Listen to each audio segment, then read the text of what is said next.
My name's Justin Decloux, and I'm pleased to be joined today with one of my favorite people who co-hosts this podcast. Will Sloan, thank you. Sorry, have you entered the Brundlefly machine with Leonard Maltin? I have been consuming so much Leonard Maltin media this week that like almost any film-related text that I read, I hear it, not just his voice, but his intonation, which is kind of like almost newsman adjacent because that's what he did for the longest time. You know, as someone who like speaks into a microphone professionally and has kind of had to learn how to do it, you have to throw shame to the wind, sort of. You have to own what you're saying. I really respect... I have a new respect for a guy like Maltin or Roger Ebert or Gene Siskel, the guys who Gene Shalit. Yeah, you know, frankly, the guys who are just like, hey guys, I'm talking into a TV camera, you know? But hey, we're here actually to praise Leonard Maltin. And Leonard Maltin, to our younger listeners, may be completely foreign to them. If you're our age and older, you may know him first and foremost as the guy from Entertainment Tonight. You may know him as the guy on the cover of the Leonard Maltin Movie Guide. The Movie Guide ran from 1969 to 2013 in various incarnations. And before the internet, for many years, Leonard Maltin's movie and video guide was like the Internet Movie Database. It had 20,000 capsule reviews. Every movie ever made. Not actually, no. But it sure seemed that way. And everyone was written by Leonard Maltin. Not actually. Not actually, because when he was 19 years old, actually 18 years old in the 1960s, he took over editing this book that had existed before called TV Movies.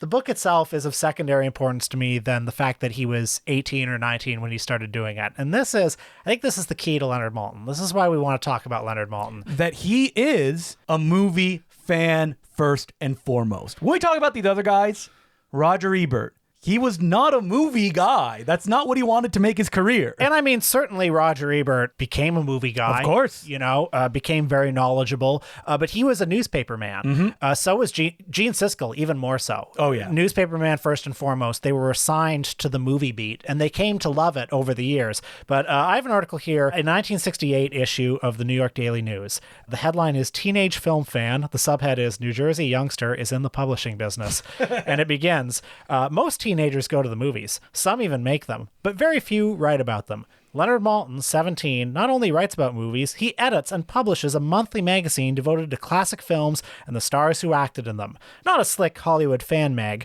Leonard's publication, Film Fan Monthly, prints profiles on screen personalities such as Wallace Beery, Robert Donat, and Paulette Goddard, and scholarly articles on the movie industry. It goes on to quote Leonard Maltin saying, our readers would rather read about Harlow movies than about Harlow the woman. And that's so important because there were very few books about movies in the 1960s. There was like The Liveliest Art. Maybe there was AG on film. There's a lot of books with pictures in them, as if you can live the movie at home, flipping through them. The movies. And then, of course, as you can see from this article, a lot of written material about film in any form was like fan magazines or tabloids, that sort of thing. About the lives and loves of the stars. Oftentimes generated by publicity departments or people that have no critical perspective on the thing that they're doing because they just want to push up these things. So Leonard Maltin, 17 years old in New Jersey. Well, actually, it goes back even further than that. Oh, no. Yeah, it goes back to when he was like in maybe single digits. He talks about being obsessed with these movies and shorts, specifically shorts. We'll get back to this.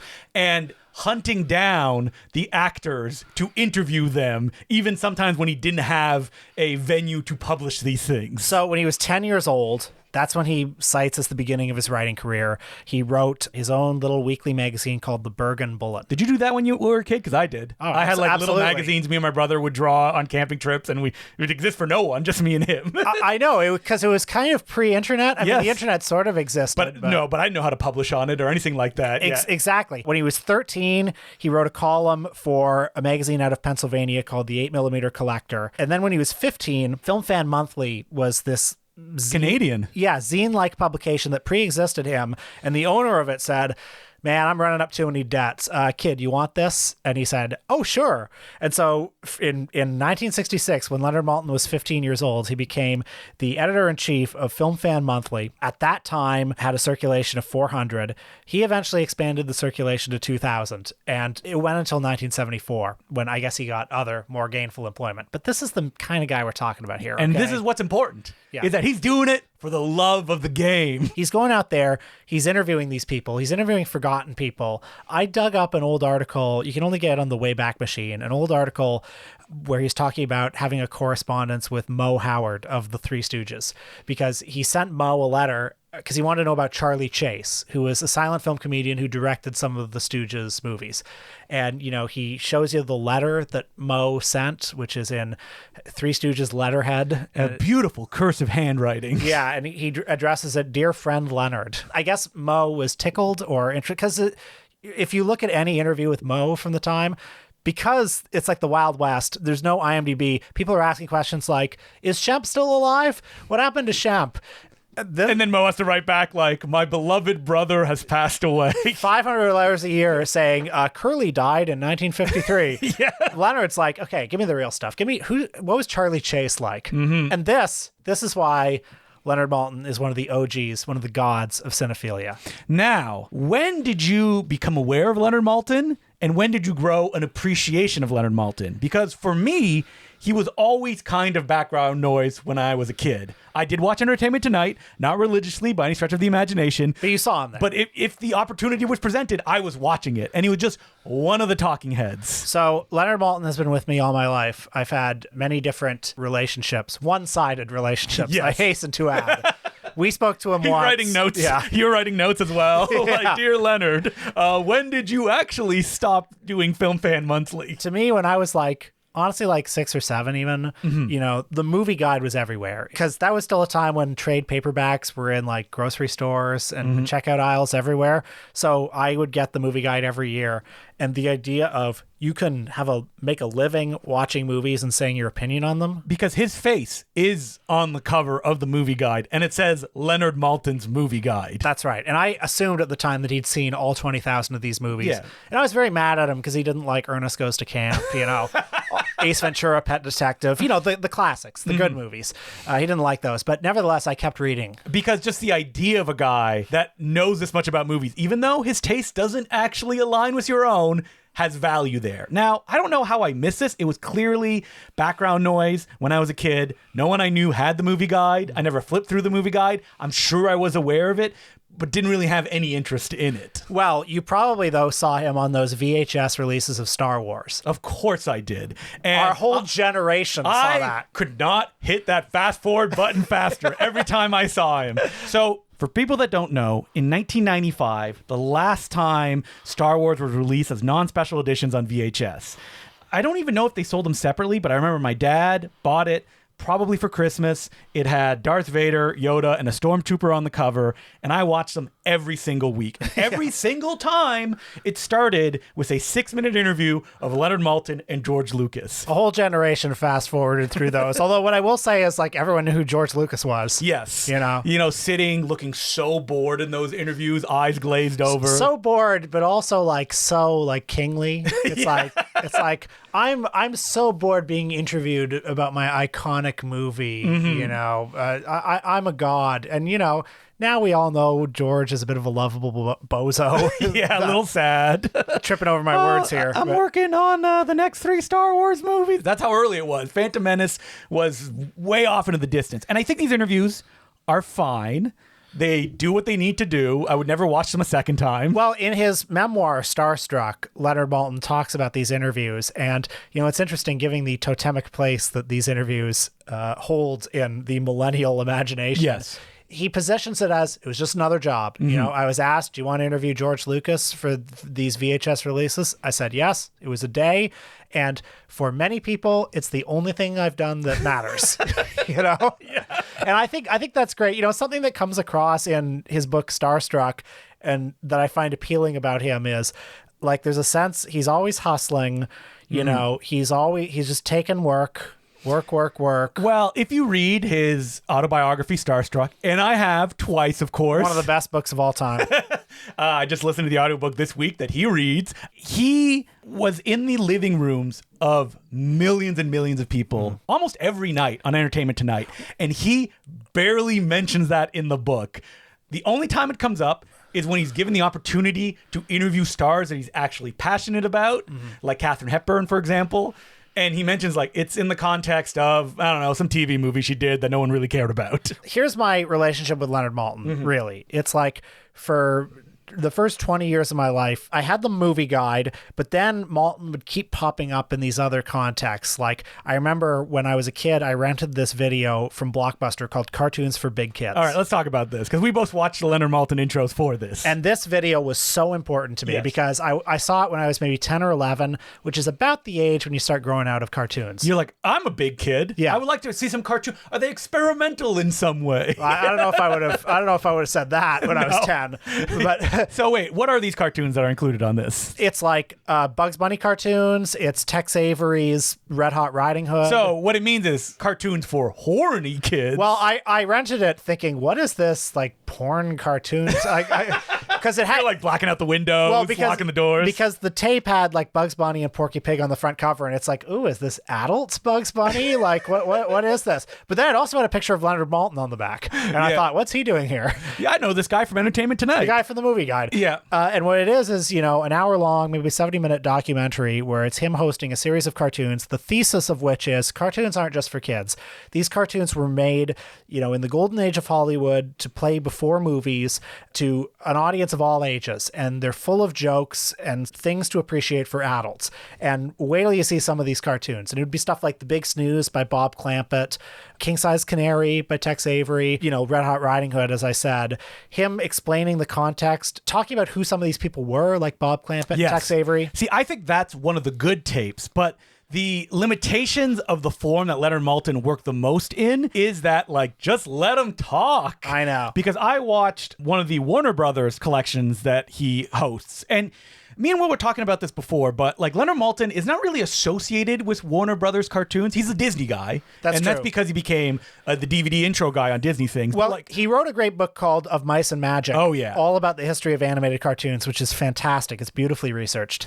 and like this compilation tape is like the worst intro. It's like him in front of an animated background. What's the tape? Bugs and Daffy, the Wartime Cartoons VHS. Came out in 1989. I rented that one too. Yeah. And you're like, wait a minute, the crooning what is the one? Is he Dean Martin or Frank Sinatra? Swooner Crooner. Swooner Crooner. Wait, why is this on here? Yeah, I love that cartoon. And he just does an intro. It's like, wow, Bugs and Daffy used to get in a lot of wacky adventures. How about we watch some? And then 5 cartoons play. Yeah, well, that's the thing, though. You're watching it for Leonard Maltin. I know. I'm watching for Leonard Maltin. Most people watch it for Bugs. But in the context of like what he is best at, that kind of bums me out when he's in like not able to share his knowledge, which is clear what he's passionate about. He only gets to mention like at the end, he's like, oh man, Bugs and Daffy were animated by a lot of wacky fellows.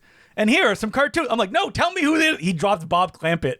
And he's like, and like this Bob Clampett cartoon, but that's it. Well, and we also watched this one from 1992 called Cartoon Madness, the Fantastic Max Fleischer Cartoons. Okay, so this compilation tapes, I think it still holds up because these cartoons did not get played that often. That's true. I mean, some of them were in the public domain, so you'd see them on like bootleg VHS tapes. 50 cartoons on one tape. That's right. Also, people didn't know, or kids didn't know, Max Fleischer, people might have known the name, but like, why was it important? The thing about Warner Brothers is, like, at that time in the early 90s, there were these things like Tiny Toon Adventures, Animaniacs. There was a whole industry around like the Looney Tunes and the perpetuation of Warner Animation. They are the cartoon gods. Max Fleischer, having gone out of business like a million years ago, was kind of an orphan in that sense. And so here was Leonard Maltin explaining, like, people might know the Betty Boop cartoons, the Popeye cartoons, the Superman cartoons, but he gave a whole context for it. And that's one of the things I love about him, that he was the guy to not just reclaim these things from the past, but like explain them to you. I love in that video, he's like, and now let's watch that classic cartoon we all know. I know you've seen it, but how about we watch it one more time? Dancing on the Moon. Dancing on the Moon. I'm like, what the hell is this? Yeah. Those Fleischer cartoons are so cool. Oh. Because I don't know how funny they are at times, because sometimes like, but like even Dancing on the Moon, it mixes practical sets with animation, and it just looks so cool. I mean, if you told me that the Betty Boop cartoon Snow White is the best cartoon of all time, I wouldn't fight you, because the scene in that where the rotoscope animation to St. James Infirmary in that is just so cool and so beautiful and haunting.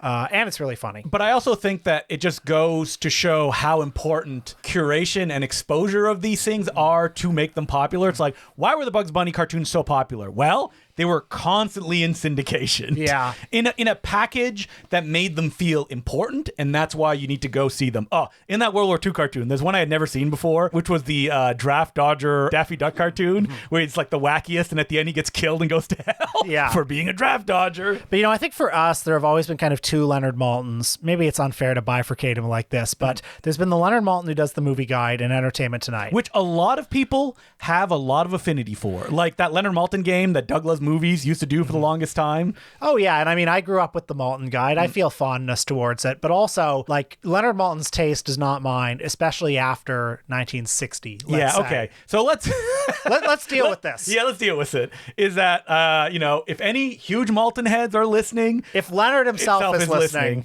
our tastes do not align, like you said, past 1960. Yeah, and that's fine. Yes, it's 100% fine. And it's fun. I follow the Not Leonard Maltin on Letterboxd, where somebody has put up all his movie guide reviews, and it's so fun to see. You're looking up some art film from the 70s, and all your mutuals are giving it 5 stars, except for one who gives it 1 star, and that's Leonard.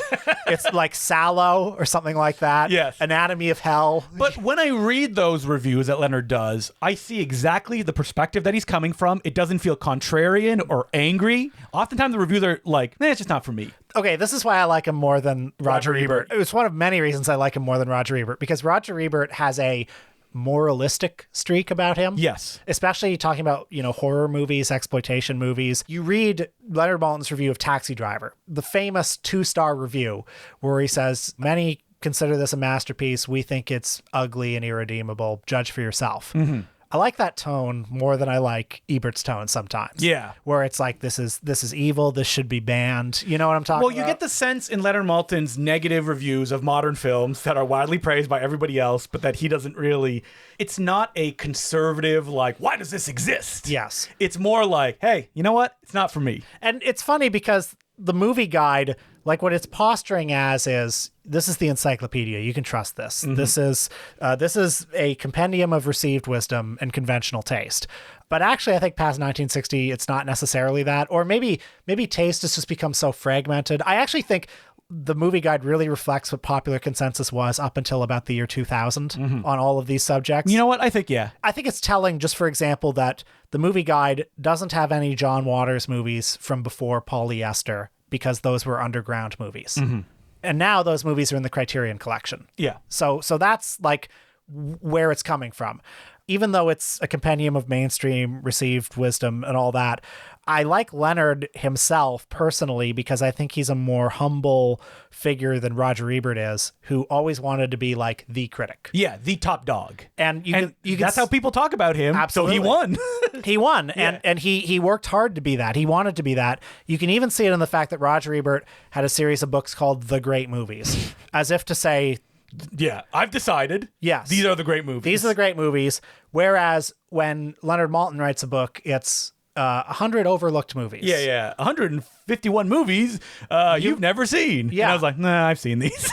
Yeah. It's not for me. Well, yeah, it's like he wrote different books for different audiences, for sure. This is the thing about looking in Maltin's bibliography, is that it's very fragmented because he did a lot of intros, and a lot of them are very like fly-by-night, like TCM presents summer movies. And it's like, okay, did you write this? Did you just do some editing? Is it an intro? Like, I mean, I like that about him too. It's like what I said earlier. It's like he's working. He's an ambassador for cinema, and he goes wherever they'll take him. Well, he talked about, sadly, when he announced his Parkinson's diagnosis, that he didn't mention it for years because he thought people would not hire him if they knew it, which is just so sad. But, it's not the end of the episode, but I love how he's been able to carve out his kind of lane. A little bit of nostalgia, but at the same time, like, people need to understand, this is why we're doing this episode, he is so knowledgeable, interesting, and I think that he can communicate these ideas in a way that's approachable without ever feeling like, when you read a lot of like books about people who love older things, it can sometimes be talking down to you, or it can feel like reading an encyclopedia entry where you're like, okay, you know all this information, cool, man. Yeah, and he's always been very down to earth, very approachable. And when I was reading a lot of his work this week, trying to figure out what's the key. Yeah, why it is that I like him, because he is studiously, his perspective, his writing style is studiously normal. Yeah. He's a really normal guy. And I think it comes down to he is grounded in the perspective, which is a real perspective of a suburban middle-class guy who grew up in the 50s and 60s who was watching TV a lot. Yeah. And everything stems from that. So, like, for example, I've got this book here. I love Leonard Maltin, too, because he used his Entertainment Tonight stardom to, like, create all this other stuff. Yeah. So I've got this book here called The Great American Broadcast, A Celebration of Radio's Golden Age. He begins it with, at the very start of the book, I'm a child of the TV generation. I first learned about radio from my parents, who tried to explain that there was no such thing as television when they were young. I remember my response quite clearly. Utter bewilderment. And then he goes on to say, when he moved to LA, because he grew up on the East Coast, and then when he got employed at Entertainment Tonight, he had to move to LA. So he was driving a lot more. So he started to listen to, audio cassette tapes in his car of old radio shows. And he writes, not only did we have a great time and make new friends, but my interest was fired until it became a passion. And when I develop a passion for anything, I feel compelled to write about it. I knew I couldn't do a definitive history. The subject is simply too big. I wanted to present my own interpretation of radio's great achievements within the mosaic of an anecdotal history. Everything in there, I think, is just so beautiful. That's the thing, is that when you read any of the writing that he's truly passionate about, there is a warmth, a knowledge, and also a kind of like open arms, like, hey, I want you to come in on this. That's like, right. While Ebert is not really like that, because he's like, this is what I think, and this is what it should be, the main vision. Well, the thing about Ebert, too, is I feel like he's very, I don't want to say this in a nice way, because Ebert has his value, right? But, like, Ebert doesn't go down these niche pathways all that much. No, he doesn't. Like, he's really good at articulating, what's good about Ozu, what's good about Herzog, what's good about certain filmmakers, and he's very good at saying that the best movie of the year is Crash. Yes. Paul Haggis. Yeah. But Leonard Maltin is like, reviewing movies and giving his top 10 of the year is not the be all and end all of it. He wants to do a segment about Lupino Lane on Entertainment Tonight. He would love to do a segment on Lupino Lane. And that's one of the sad things about reading his autobiography, Starstruck, is he's like, they wouldn't really let me do this. And I had to struggle to kind of get these opportunities where he could interview someone like Robert Mitchum, for example. I've got this other book here, Hooked on Hollywood, Discoveries from a Lifetime of Film Fandom, which is a collection of essays and interviews, just random things that he accumulated over the years. It has early interviews: Burgess Meredith, Joan Blondell, Ralph Bellamy, Madge Evans, and then there's a section later in-depth interviews: Peggy Weber, Mark Connolly, Leslie H. Martinson. Leslie H. Martinson directed the Adam West Batman film, among others. There's a section on television where it's like, television introduced me to silent movies. This was back in the 1950s, before the 200-channel universe made it possible to scan a galaxy of programming and still find nothing to watch. He goes on to say, there were stars who served as living links to the silent era, none more prominent than Buster Keaton. So he talks all about, like, he got obsessed, he would always be looking at the TV guide. Oh, is Buster Keaton on Sullivan? Is he on Candid Camera? Is he on the Donna Reed show? Later on, he talks about sort of accumulating this knowledge of silent film, through this medium. And he says, imagine my surprise when I learned that Neil Hamilton, Commissioner Gordon on Batman, had been D.W. Griffith's leading man in America, made in 1924. Imagine his surprise. Oh man, I gotta hunt this guy down. But I love that. He talks about like hunting down Buster Keaton when he was shooting that Samuel Beckett thing. Oh yeah. And that like he went through a window and he's like, Mr. Keaton, can you tell me what short this is from? Because the leading lady in this photo doesn't look like the one that's actually in the short. And Buster was like, wow, yeah, this is a rehearsal footage. That's where this photo is from. So I mean, Leonard was an OG. When he was a teenager, he was taking bus trips to Washington so he could go to the Library of Congress so that he could screen these films. Well, they're not available anywhere else. Yeah, so that he could assemble the first ever filmography of the Three Stooges. Like, nobody had ever done it before him. Do you feel that Leonard, people have not jumped on the opportunity to utilize him more in the DVD era? Because he's present, and like in those Disney, are they called the Treasury editions? Yeah, Walt Disney's Treasures. Yeah, so this is one of the defining, I think, Leonard things, is that in the early 2000s, he approached like some executive at Disney. He's like, hey, we're going to put those cartoons out, blah, blah, blah. And Leonard was like, can I like do intros? Can I just like kind of host them? And for about provide context to them. Yeah. For about 6 or 7 years, these things would come out, and it was Leonard Maltin's brainchild, where it's like there's all this stuff in the Disney vault. Yeah, it's just sitting there. Yeah. People want to see it. And it began with pretty obvious things like the Mickey Mouse cartoons, the Goofy cartoons, the Pluto cartoons. And then it went on to like a set of all the Walt Disney World War II stuff. Yes. Like, I mean, Leonard's all over that one. Disney on the front lines. And that was the first time for decades you could not see Der Fuhrer's face. That's right. Yeah. Because it's an anti-Nazi cartoon. But throughout the cartoon, Donald is wearing a Nazi uniform. Like, because it's a dreamscape. What happens if the Nazis take over? And that was out of circulation for years until Leonard came along. And what Leonard's doing in those cartoons as well, or those DVD releases, is he's providing context and also putting them in a historical perspective. That he's like, listen, these got stereotypes in them. They're racist, but that was made in the time that they were made.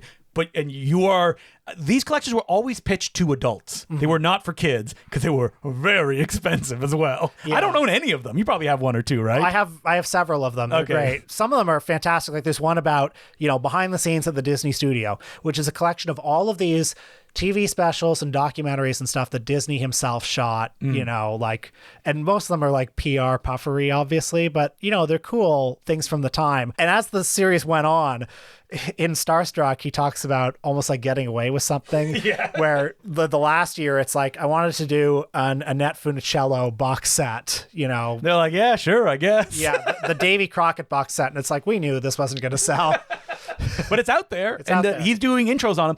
Why is it you get the sense that, like, if people haven't consumed any of this Leonard Maltin media and you hear this guy, he's championing these things, I think there could be a perspective that you get of like, oh, so it's just like rooted in nostalgia of the things that he liked as a kid. And it sounds like he's not critical about any of those things. Why would I be interested in that? And it's like, no, it doesn't feel like either of those things. When he talks about these, shorts that he's very passionate about, even the Disney ones, which I'm sure that they were clamped down, you never get a sense that he is just doing in those a PR line, because then that would make him kind of uninteresting. It's true. No, he's a real historian. And that's how he likes to label himself. That like, I'm a historian of these kind of things. Yeah, who makes a living as a critic. Like we both watched the NFB thing that he hosted. Oh, I love this. So the National Film Board of Canada, which if you are a foreign listener, which you probably are, it was founded in 1939 by the Canadian government because we had no movies here. No, we had no movies. And it's good that we started making movies, but the guy that we hired said, fictional films are for babies. We're not doing those. John Grierson. Grierson. Documentary only. But weirdly as well, animation. So that's what the NFB is known for. And documentaries and animation. And so Leonard Maltin, at the height of his Entertainment Tonight superstardom, hosted this documentary of great cartoons from the National Film Board of Canada. And if you're Canadian... You have seen all... If you grew up in the 90s, I've seen all of these dozens of times. Now, I don't think I saw the Leonard Maltin version of it. Did you? I had this tape. Oh, you did have this tape? I had this tape when I was a kid. And it had, stuff like The Cat Came Back, Getting Started. The Cat Came Back. Yeah. The very next day. The Sweater... which is one of those old war horses, the Log Driver's Waltz, as well as a lot of like Norman McLaren. Yeah. I at a certain point when he's like, and here's the third Norman McLaren, I was like, come on, man, you got to have something else than Norman McLaren. The NFB. I have like almost like combat flashbacks of like reaching in my class for like the black tapes with the green labels and they all look the same for the NFB. And I remember as a kid, they'd be like, here we go, watching it again. I'm like, no, why do I have to watch it again? I probably saw a 60mm print of The Cat Came Back at the library when my mom dropped me off, and I remember watching it there and like them pulling the screen down. Only like, 90s kids will remember. Yep, exactly. Yeah. I love all these cartoons. Do they still force kids to watch these? I don't think so, right? The NFB doesn't have that kind of power anymore. Probably not. No, but they should. They should. Anyway, so Leonard introduces these, and it's great because he's talking about more experimental stuff. I think you said in your review the only way to get Leonard to like praise experimental films to make them animated. Yeah, tell them that they're cartoons. Yes. Yeah. And then he approaches them, and like I love these intros because they're short, they're to the point, but he gives you enough context of the people that made them and how they were made, which is why they would be interesting. Like, oh, this one was done with pin art versus hand-drawn animation. It's like, oh, okay, this is cool. This is Leonard in his like purest form. I think I like him ultimately because he's endlessly curious. He's endlessly willing to go down these like alleyways, explore new rooms in the big mansion that is cinema. I'll stop saying All right. that. That's banned. No more of that. In our Discord, people have been writing it every day. They're like, a new room in the mansion of cinema. Yeah, and you'll find Leonard in there. I mean, I would definitely recommend his book. I don't know if they're all still in print. Like, Hooked on Hollywood is. Starstruck is still easily available. Movie Crazy is another good book. Movie Crazy, yeah. I believe Movie Crazy, is that the one that's a bunch of... he's edited that one. Yeah, interviews and such, From the zines that he did. The Great Movie Comedians is very good, even though that you look and you're like, Buster Keaton. Do I need to read about that? And I don't know, man. Leonard keeps it short to the point and finds little, like, nuggets that maybe you weren't aware of. But then it's not just Buster Keaton, it's also Joey Brown. Yeah. Even like Mabel Normand, for example. And I love the intro to this book because he's like, I love to talk about Larry Seaman and other comedians, but there's just not enough shorts of them out there for me to be able to do that. Yeah, yeah. But yeah, it's like Leonard, I mean, he talks about that. All the stuff that he loves doing does not pay the bills.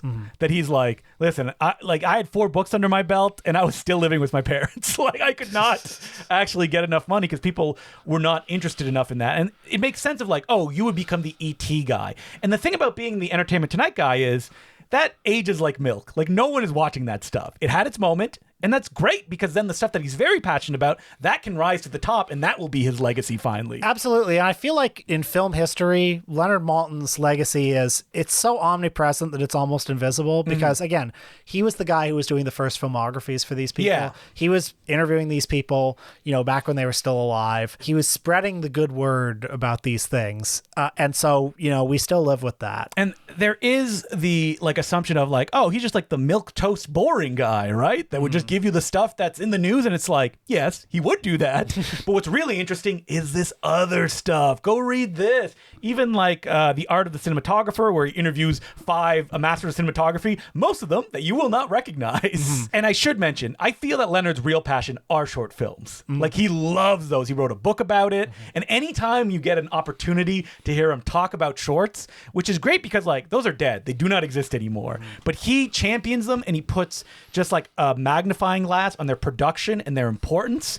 And I always love when those things come up. I mean, I have never actually watched at length. I watched a few intros here or there, but his love for the Little Rascals and the R Gang comedies. I know. That's another one of that's a Leonard Maltin touch. Wow, you found an awesome news story from the 80s or 90s where it's Leonard exposing the fraud of all these people claiming to be the real buckwheat. Yeah, and Leonard's like, how dare they pretend to be the real buckwheat? It was like last week, NBC interviewed a man who claimed to be the real buckwheat. No, this was the real buckwheat, and he's different from this other guy who claimed to be the real buckwheat. This other guy, look, Spanky McFarland is still alive. Talk to them. They know this guy was the real buckwheat. I have the contract. It says their name. And it says buckwheat in between them. Yeah, and I love that. I love it cuts to the news anchors being like, wow, what a tragedy. Yeah. It's like, you don't even know what he's talking about. I think it's awesome that there was this sham that was going around of because this was not the only case either. It's the great buckwheat. Well, people were coming out of the woodwork and say, yeah, I was one of the Little Rascals. I was Fatso. I was Doofy. I was... Have the Little Rascals stayed in the public consciousness? Well, they've stayed in my consciousness. Other than you.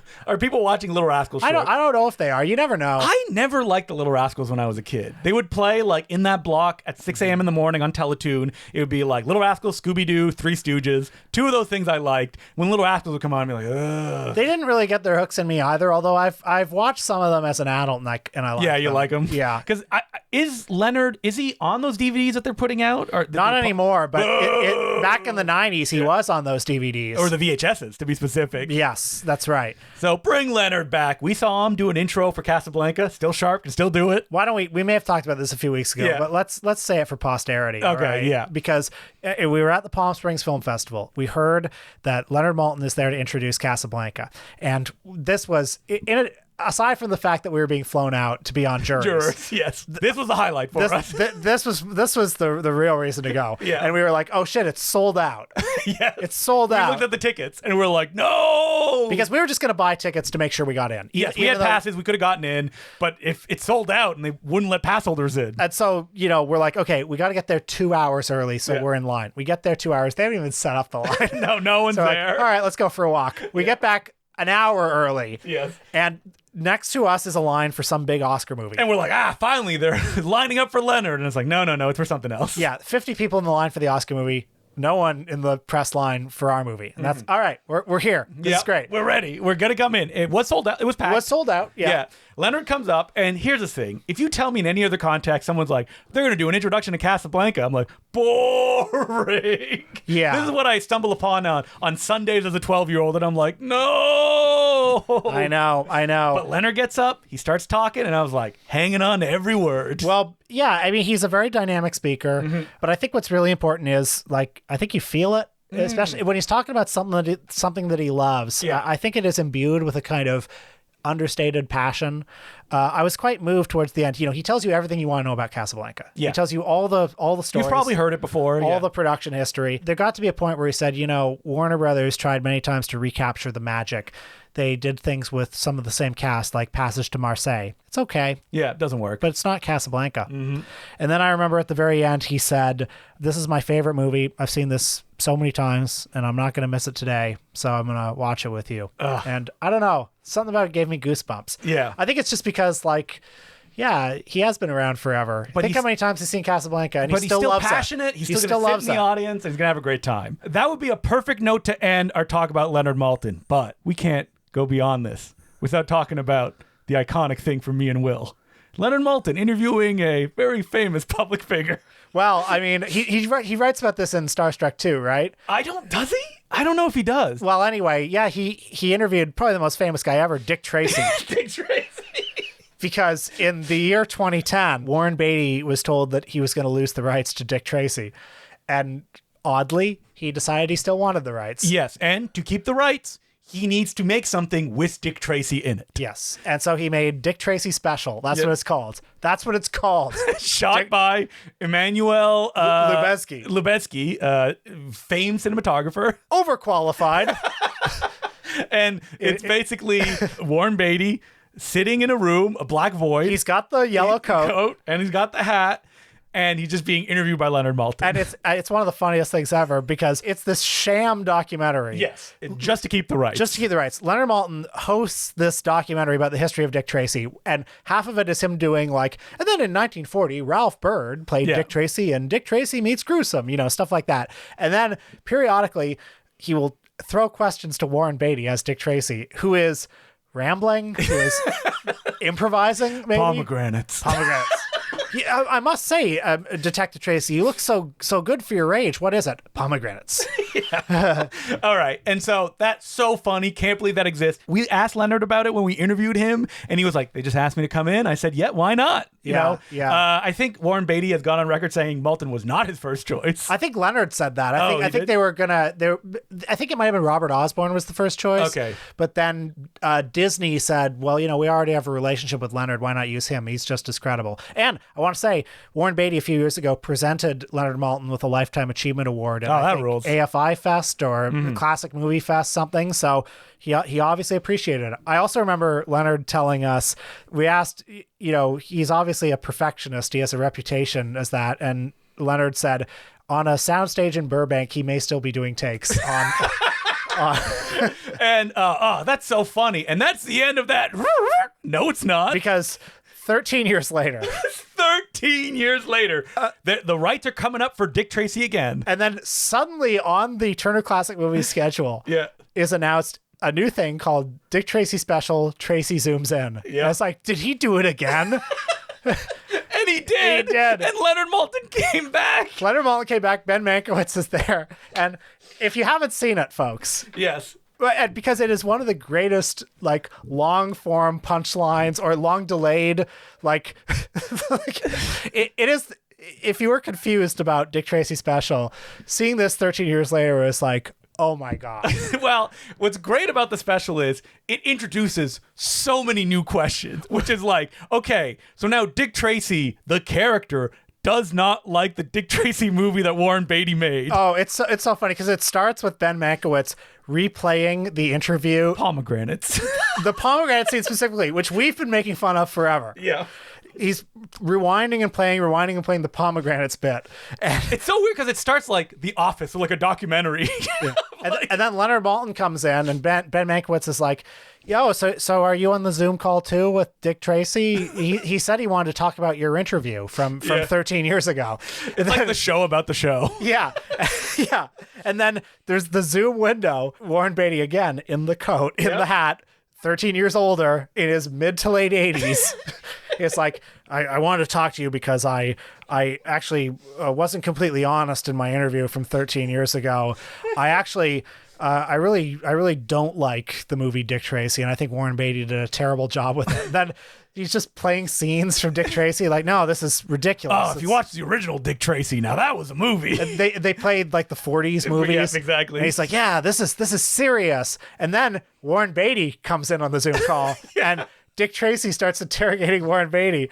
And I think essentially what I take away from it is it's a special about Warren Beatty is saying that he doesn't like Dick Tracy. He doesn't like what Dick Tracy stands for. He doesn't like the Law and Order shit. Mm-hmm. But he will not let anybody else make a Dick Tracy movie. Exactly. Yeah. Exactly. Because he's like, oh, you want to make I took this and I made it into a silly, fun thing. Yeah. You want to take it and you want to make a gritty reboot. And in this, Leonard Maltin is just looking mouse agape Leonard in a Maltin Zoom window. is so funny in this.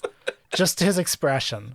Anyway, so Leonard Maltin's legacy. I have one more thing on Leonard Maltin, actually. Okay. This is so important. So I have this article in the Record newspaper from 1969. I'm not sure which city this was, but anyway, the title is A Parade of Old Stars Fills Students' Wall. And there's a picture of 18-year-old Leonard Maltin looking at a picture of Red Dust starring Clark Gable and Jean Harlow on his wall. And it ends with, Maltin has written a book on famous comedy teams and hopes it will be published sometime next year. Speaking about the book, Maltin lapses into his role as a capricious fan. I hate the Bowery Boys, he says, and I really don't consider the Little Rascals a team, so I suppose my book won't be entirely objective. I'm sure if you listen to this show, you hear him say, I hate the Bowery Boys, and you're like, what? Yes. You hate the Bowery Boys?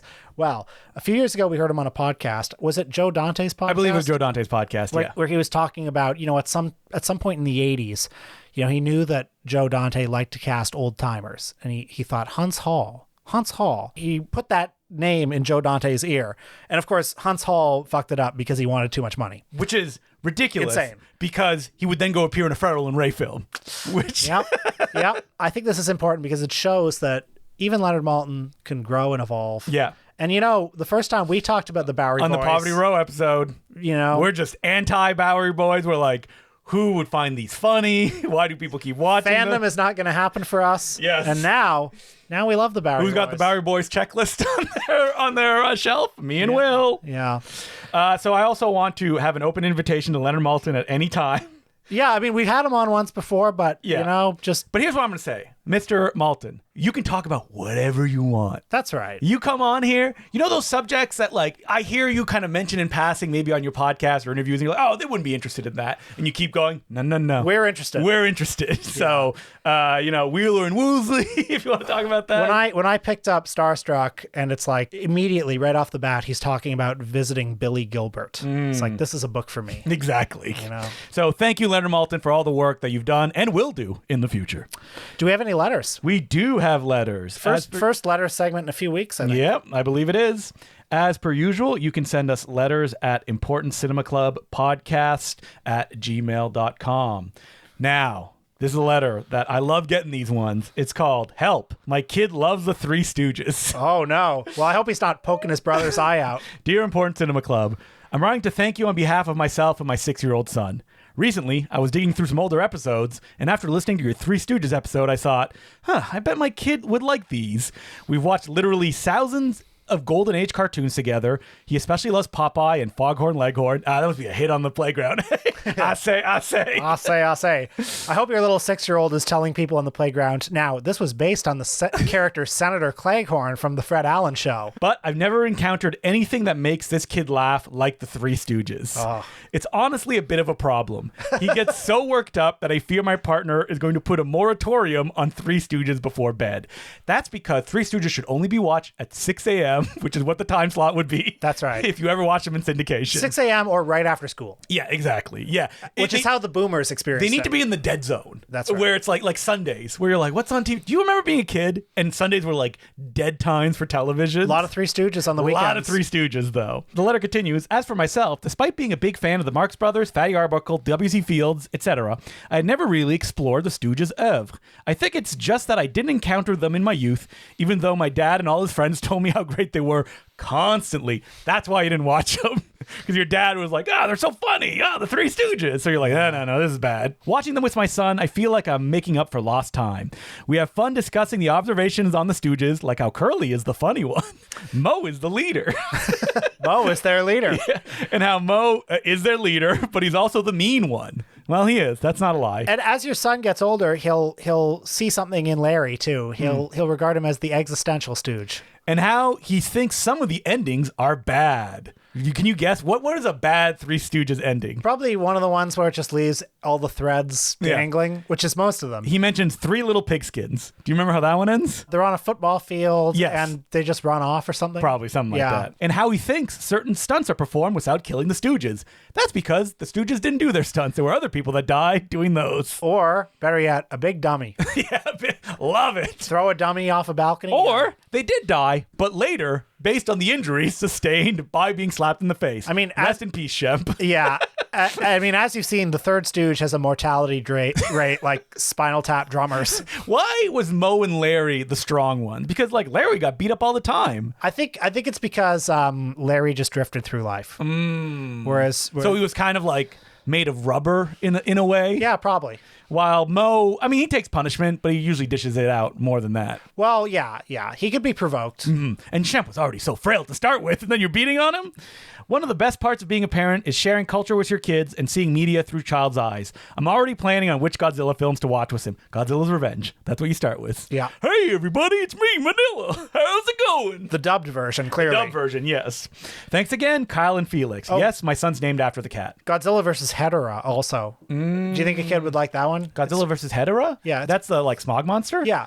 Pretty Maybe wacky. a little wacky. There's a lot of skeletons in that and death, so maybe that's maybe a little too advanced. What about Megalon? Megalon, of course, Megalon. Yeah, that or Gigan as well. Yeah. They're kind of the same. Megalon's the one you would go to because it's the most goofiest of all of them, and also very short. Thank you very much for that letter. I hope he's 6 years old. He'll probably grow out of the Three Stooges at a certain point. That's okay. Yeah. And then he'll come back to it when he realizes that it's good. That's right. Circle of life. And what does he think of Dorita? Dorita? Curly Joe Dorita. Oh. Do you think he knows that? Probably not. They probably haven't. Show him Cook's tour. No. No. Why are these old men being tortured before they die? Okay, he can watch one Curly Joe Dorita piece of content. Which you recommend, non-ironically, for him to enjoy? The Outlaws is coming. Yeah, definitely. Adam West is in it. Yeah. It's cowboys. There's a lot of stuff there. There's some funny stuff in that movie. Our next letter is from Daniel, and he goes, "Hey, Justin and Will. Your discussion of David The Rock Nelson on the Palm Springs Film Fest episode reminded me of my The Rock story." So just a quick bit of context. David The Rock Nelson is a very unusual underground filmmaker from the suburbs of Chicago. He's a very special man, and he makes camcorder movies, oftentimes monster movies, with $0 budgets. I work at Scarecrow Video in Seattle. Oh, man, the greatest video store in the world? I visited there last year. And when you walk through the door, what did they say? Everyone went, "Oh, Will, it's Will." No. They said, "Hey, are you Justin Decloux?" Oh, somebody did say that. Yeah. Well, I'm sure. told me that. I'm sure that person is listening now because that person. Maybe it's Daniel. Yeah, maybe it is. Somebody said, "Are you Justin Decloux?" Yeah. And I was flattered. You were like, yes, it is. I am Justin Decloux. Yeah, I am Justin Decloux. And you slap him in the face. And I have a very small penis, and I'm a terrible person. Turns out, see, I don't need to say anything because I know the opposite is true. I work at Scarecrow Video. Oh, wait, I also want to mention, did you hear Scarecrow Video bought their building? They did. They did, yeah. I'm so happy to I don't hear know that. who gave them the money, but it's been years. They've been fundraising They've forever. been fundraising forever. Scarecrow Video, folks, if you don't know, it's in Seattle, and it's the best video store in the world. Unquestionably. They have everything. It's gigantic. It's multiple stories. Any movie you can think that's been released on DVD or VHS. Do they have a lot of VHS? Oh, they have a lot of VHS. It's there. They're basically like an archive. Yeah. But you can rent stuff from them, which raw. So many things that like were signed by the filmmakers because it's like the only way you could buy them at the time. A few months ago, I noticed a DVD-R with text scribbled all over it in a batch of new to the collection items. Turns out it's a copy of The Devil Ant 2. Whoa. Dated 5:22 a.m., April 30th, 2007. I guess our buyer ordered it from him way back then, and we just received it in September of 2025. Folks, if you live in Seattle, you're very lucky. Yeah. Whether he first made this in 2007 and forgot to mail it out, or he made it last year is anyone's guess. Wow. That rules. And then I can't show the people listening, but look, this David the Rock Nelson, it's a DVD-R just covered in text. It has bizarre scribblings. Yes. It says... it says The New Ed Wood, which Yep. is a nickname that somebody gave him. Your fiend, David, underlined The Rock in parentheses, Nelson. And then the new Ed Wood is also underlined and in wavy letters. I didn't even know there was a Devil Ant 2, but... Maybe nobody, this may be the only copy. Again, if you're in Seattle, you're really lucky. So a letter writer continues, all this to say, if you have ordered from The Rock in the past, just keep waiting. Do you think The Rock, Dwayne Johnson, and David The Rock Nelson get each other confused? You know, I heard recently, and this is very funny, John Legend. Oh, he passed away, didn't he, recently? No, Johnny Legend passed away. Okay. No, I love how I said John Legend. I'm like, I don't care. And the first person you thought of was Johnny. So, okay, but this is important because after Johnny Legend died, somebody dug up an interview where John Legend, the recording artist, said, "Oh yeah, I had to negotiate a deal with this guy Johnny Legend who made porn. He said he wouldn't do my kind of music. I said I wouldn't do porn." And he wouldn't try to cash in on Did my Johnny name. Legend ever do pornography? He was more like he did. Yeah, Okay. he made a movie called Teenage Cruisers, I think, starring Serena. Johnny Legend was one of those guys that like distributed a lot of cult films on DVD and VHS. And he was a rockabilly musician. Yeah. If you've ever seen Mondo Lugosi on VHS, that was his. Rest in peace, Johnny Legend. I don't know if we ever paid tribute. No, I don't think so. I don't think we've ever even mentioned Johnny Legend. Do you have any of his stuff that he put out? I would see them at Suspect Video. I don't think I ever bought any. I have some of his stuff. Yeah. I have a version of Glenn or Glenda that has his face all over it, you know. Oh man, there must have been a fight with him and Wade Williams at the time. Yeah. Anyway, there's only one John Legend in my heart, and it's Johnny. Johnny Legend, rest in power. All right, so our next letter is Lost Radioactive Dreams. So some people messaged me, well, they mentioned it, after we talked about like, what do we wish came out on Blu-ray or DVD? And they were like, why didn't you mention Radioactive Dreams? And I was like, oh yeah, of course. Albert Pune's Radioactive Dreams has never gotten a proper Blu-ray release. The best looking DVD looks like a VHS transfer as well. And it's too bad because we've both seen it on 35 millimeter film and it looks beautiful. Yep, it looks saturated, the colors pop, and in no version of the movie that I've seen, there's like an MGM TV transfer going around, does it look like the way that it should. One person wrote to us, Scott, and he basically asked, why hasn't this movie come out yet? The reason is it was independently funded by a number of people, and it's super tangled of like who owns what is this? I believe even like the German DVD is like a company that went let's just put it out. Like they didn't get permission from whoever they need to put it out. And because of that, Radioactive Dreams has never come out. I can almost guarantee you in the next 5 years, it will come out at some point. It has to. There's such momentum around Albert Pune, and you just know that like Arrow Video, Severin, Vinegar Syndrome, they all must be. They're all trying. They've all tried. Maybe the negative is gone, to which I say, who cares? There's a print out there. I believe Harry Guerrero probably owns it. Maybe. I mean, I rented the print. I think it was Harry. And like, just he has everything. Yeah, scan the print. Just even make a note on the disc being like, hey, this is the only available materials. That's it. Put it out there. People like, when they ask me, what is the Albert Pune film I should watch? I'm always like, Nemesis, Radioactive Dreams. Those are the ones that are like the slickest and kind of capture his vision in the best way. And unfortunately, Radioactive Dreams is just unavailable. But I think it's unavailable in that way that if you go on YouTube, you can find a copy of it, which I think is to its advantage. I mean, I know lots of people who love it. Yep. People are seeing it. Yep. So they're out there, they're watching it, and there's a print that, I think it's Harry Guerrero. I don't know if he's still renting it, if it's the only copy that exists. I hope that it will come out, and when they finally announce it, I'll be like, it would have been nice to be invited to be work on this. Hey, you're in the Pune documentary. I don't think it came out, though. It played some film festivals. Well, I am in it, yep. Wherever it is. They flew me up to New York. I did an interview, and then I came back on the same day. I was living the jet set lifestyle. Nice. But yeah, Albert Pune, I feel, like you said, he's gaining momentum. Is he gaining enough momentum? Yeah, the Captain America thing gave him more momentum. And Radioactive Dreams, I feel, is like the next one to like break that barrier. And then you get the real sickos that are like, oh yeah, Crazy Six, eh? This is yeah. This is the Pune to watch. So thank you very much for the letter about Pune, Scott. And again, if you want to email us, you can do so at importantcinemaclubpodcast@gmail.com. And Patreon this week, we're talking about the movies that we're watching. It's our beloved monthly What We've Been Watching segment, and we're going to go in some crazy directions. Oh, did you see some crazy films? We've always seen crazy films. Yeah, You've seen some crazy films. I made myself a promise that I'm going to watch more movies this year and log them. Try to log them, because I watch a lot and I'm like, oh, wait, did I watch this? No? Okay. So I have a number in mind that by the end of the year, I want to reach that number. I'm not saying it because in case I don't make it, but I have one in mind. People are going to be surprised that your resolution is to watch more movies, but I understand because you watch a lot of movies for podcasts. I do, and I watch a lot of movies for other things, and then I don't log them because I'm like, maybe I'll play this later, or maybe I'm watching this for this reason. But you want to watch more movies just for fun. Entertainment. Yes, exactly. Rediscover your love. So that's what we're doing at patreon.com/The Important Cinema Club. And next week, this is a topic that I've wanted to do forever. We probably talked about it almost 10 years ago, but I've always been a little bit reticent in it because I know that Will has never seen any of these filmmakers' films. We will be talking about filmmaker Gilles Carle. He was part of the new wave of like Quebec filmmakers. I know that Canadian International Pictures put out like a box set, and one of his movies was on there. He was also one of the filmmakers who worked for the NFB, who did that thing where, oh yeah, I'm making a documentary, wink, and then he didn't. And it really pissed off the NFB, and he quit because of that. And so he made a slew of films that won a bunch of film festivals in the 70s, going into the 80s, but you don't really hear him talked about a lot. I remember discovering him a number of years ago because a bunch of his films were starting to be remastered by Éléphant Mémoire du Cinéma, which is like a organization in Quebec that's like remastering Quebec films. Mm-hmm. And I also remember discovering him because I saw his films on a list when TIFF was doing 100 Canadian films when they opened the Lightbox. Some of his films were on there.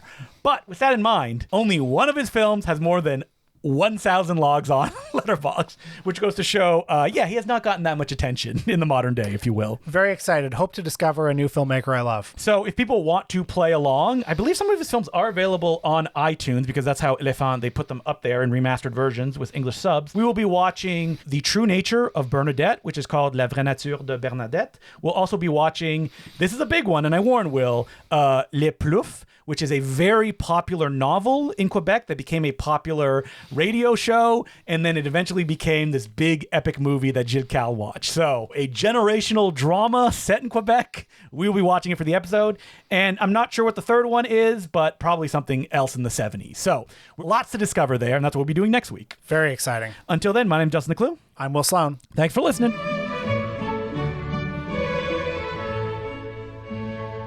Literally, between recording what you just heard and what we're saying now, we found out Catherine O'Hara died. That's very sad. Catherine O'Hara, beloved, national treasure. I feel like Catherine O'Hara, I'm really happy that she had Schitt's Creek late in her life because that made her like really popular again. But I feel like Rick Moranis, she never got the respect that she deserved as an actor and what she could do. Because like Moranis, there was a certain type that she played, like very big and bold, but if you look at her on SCTV, she can do a million things. Oh, it's so true. I mean, geez, I'm still just kind of shocked, but actually when you look at the filmography, there's some real heaters in there. I mean, Home Alone doesn't mean a lot to me, but it means a lot to a lot of people. She's in After Hours, of course. Oh, she's great in After Hours. I mean, she just had, she was in Beetlejuice, and she just had a wonderful part in Beetlejuice 2. Beetlejuice. Yeah, exactly. And she was always a kind of like utility player where it's like, oh, she's glue. You bring her in, she can do it perfect. Like she does Sally in Nightmare Before Christmas, almost unrecognizable, sings her songs as well. And in the Christopher Guest movies as well. Oh, so funny. Especially in A Mighty Wind, I think, her and Eugene Levy in that movie are kind of the emotional core of it. But still very funny throughout. This is very sad because like she always felt, especially with Schitt's Creek, that like where is the Catherine O'Hara like dramatic performance? Because you know she can do it. Oh yeah. And it's just like either no interest or Didn't get the offers. Didn't get the offers, and now it's never going to happen, which is very sad. But I think like all of her comedic roles are so grounded in like a drama. Like if you watch Home Alone, like she's big in it, but like the emotional core is her and her trying to get her son, especially in the first one. So there's so much to dig into there, and I'm just somebody who was really funny and really good for a long, long time. Yeah. Yeah. But not long enough. no, not long enough in my opinion either.